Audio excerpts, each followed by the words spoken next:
Қайырлы таң, қалың қалай? Бүгінгі күнің сәтті өтсін. Бүгінгі сабағымызды бастамас бұрын мына суреттерге назар аударуыңызды сұраймын. Бұл суретте не бейнеленген? Қараңыздаршы. Құстар, тау және ағаш. Жарайсыңдар. Осы суреттерді бір сөзбен қалай атауға болады? Бір сөзбен. Ойланып көріңдерші. Табиғат деп атауға болады. Егер сенің жауабың менікімен сәйкес болса, онда сен жарайсың. Балалар, табиғатты қалай қорғауға болады? Табиғат дегеніміз не? Сіздер қалай түсінесіңдер? Сіздер қалай қамқорлық жасайсыңдар табиғатқа? Ол туралы осы сұрақтың жауаптарын маған WhatsApp арқылы айтсаңыздар болады. Енді мына осы берілген суреттердің санына назар аударыңыздаршы. Құс нешеу, тау нешеу, ағаш нешеу.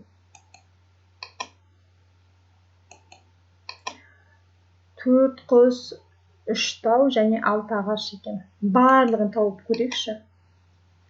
4-ке 3-ті қосамыз, 7 болады.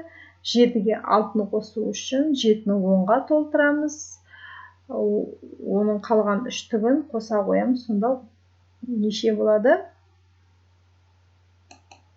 13 болады. Егер сенің жауабың менің саныммен сәйкес болса, онда сен дұрыс есептедің. Енді бұл есепті тиімді тәсілмен қалай есептеуге болады? Ол үшін біз толық ондық құратын сандарды теріп аламыз. Бұл яғни көбейтудің терімділік қасиеті. 6 мен 4-тің қосындысы толық ондықты құрастырады. 6 мен 4-ті қосқанда 10, 10-ға 3-ті қосамыз, сонда 13 шығады. Ал енді қалай ойлайсыздар? Тиімді тәсілмен есептеу не үшін қажет? Неге? Оны ауыстырамыз, теріп отырамыз. Не үшін? Жаңағыдай 4-ке 3-ті қосып, оған 6-ны қосып есептеуге болмай ма? Тез есептеу үшін жарайсыңдар. Егер сенің жауабың менікіне сәйкес болса, жарайсың. Ойың дұрыс. Міне бала, бүгін табиғатты қорғаймыз тақырыбында тиімді есептеуге байланысты біздің мақсатымыз, сабақтың мақсаты. Сабақтың мақсаты қосудың ауыстырымдылық, терімділік қасиеттерін тиімді есептеулі жүргізу үшін қолдану. Ал бүгінгі біздің сабақтағы мақсатымыз қосудың ауыстырымдылық, терімділік қасиетін тиімді пайдаланып, есептерді шығару. Мақсатымызға қол жеткізу үшін келесі тапсырмаларға назар аударайық.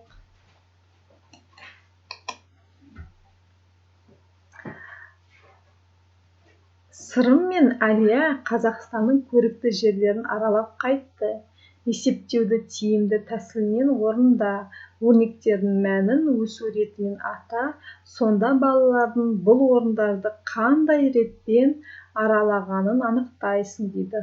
Ол үшін мына дескриптивті пайдаланыңыздар, яғни есептеудің тиімді тәсілін пайдаланып мән табасыңдар, мәндерін өсу ретімен орналастырасыңдар, мәндерін өсу ретіне сәй Сырым мен Әлияның Қазақстанның жерлерін қандай ретпен аралағанын анықтайсыңдар.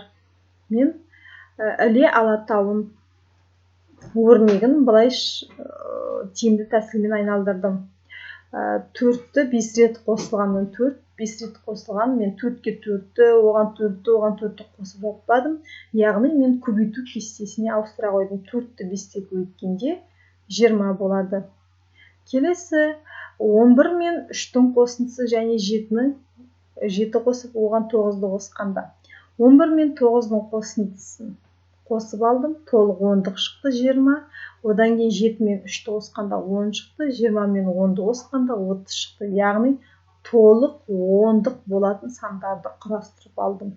Сен де мен секілді қалған есептерді шығарып, өсу ретімен орналастырып, Әлия мен Сырымның қандай өңірде бірінші болып, ең соңғы қай өңірді аралағанын анықтап көр. Анықтағаннан кейін өзіңнің жауабыңды дескрипторға сәйкес тексер. Егер сен есептеуді тиімді тәсілін тауып мәнін тапсаң, мәндерін өсу ретімен орналастырсаң, Сырым мен Әлияның Қазақстан өңірін қандай ретпен аралағанын анықтасаң, жарайсың.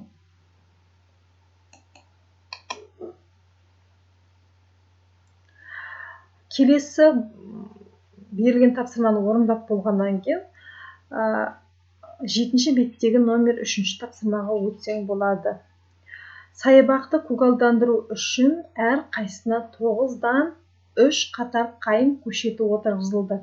Байқап қарасаңыздар, бүгінгі сабағымыз ағашты отырғызуға байланысты, көшет отырғызуға байланысты.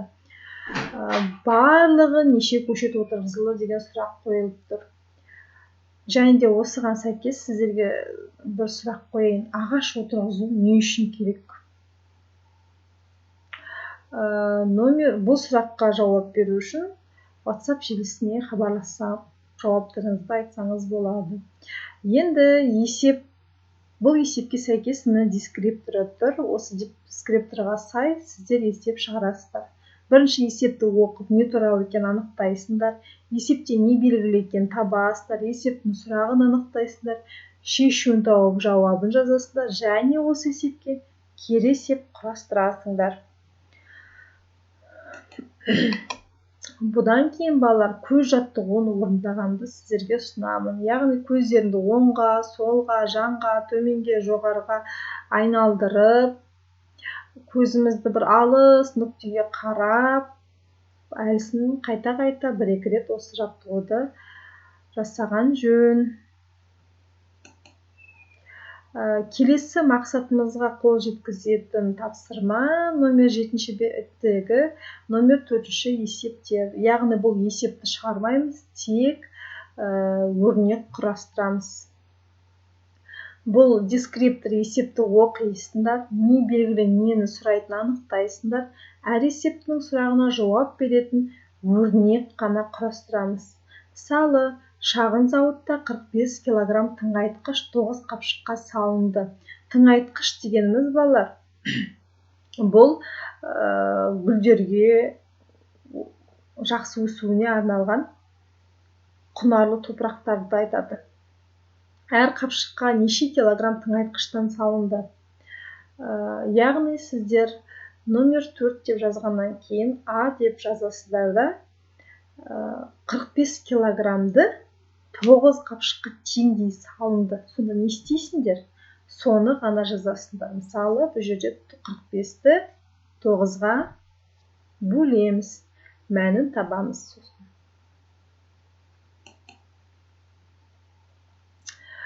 Егер сен мақсатымызға сай берілген есептерді тиімді тәсілмен тез шығара алсаң, онда сен жарайсың. Егер сен мақсатымызға сай есептерді шығарып, бірақ аздап кідіріске түссең, тағы да тиімді тәсілге арналған есептерді өз бетіңше шығарып дағдылан. Егер сен бүгінгі сабақта қойылған мақсатыңызға жетуден қиналған болсаң, маған хабарласып, қосымша түсіндірмені тыңда. Бүгінгі сабақ өте сәтті болды. Жарайсыңдар. Үйге тапсырма номер 5, 7-ші беттегі. Сау болыңдар, ағаш отырғызып, табиғатты аялап, қорғап жүрейік балалар.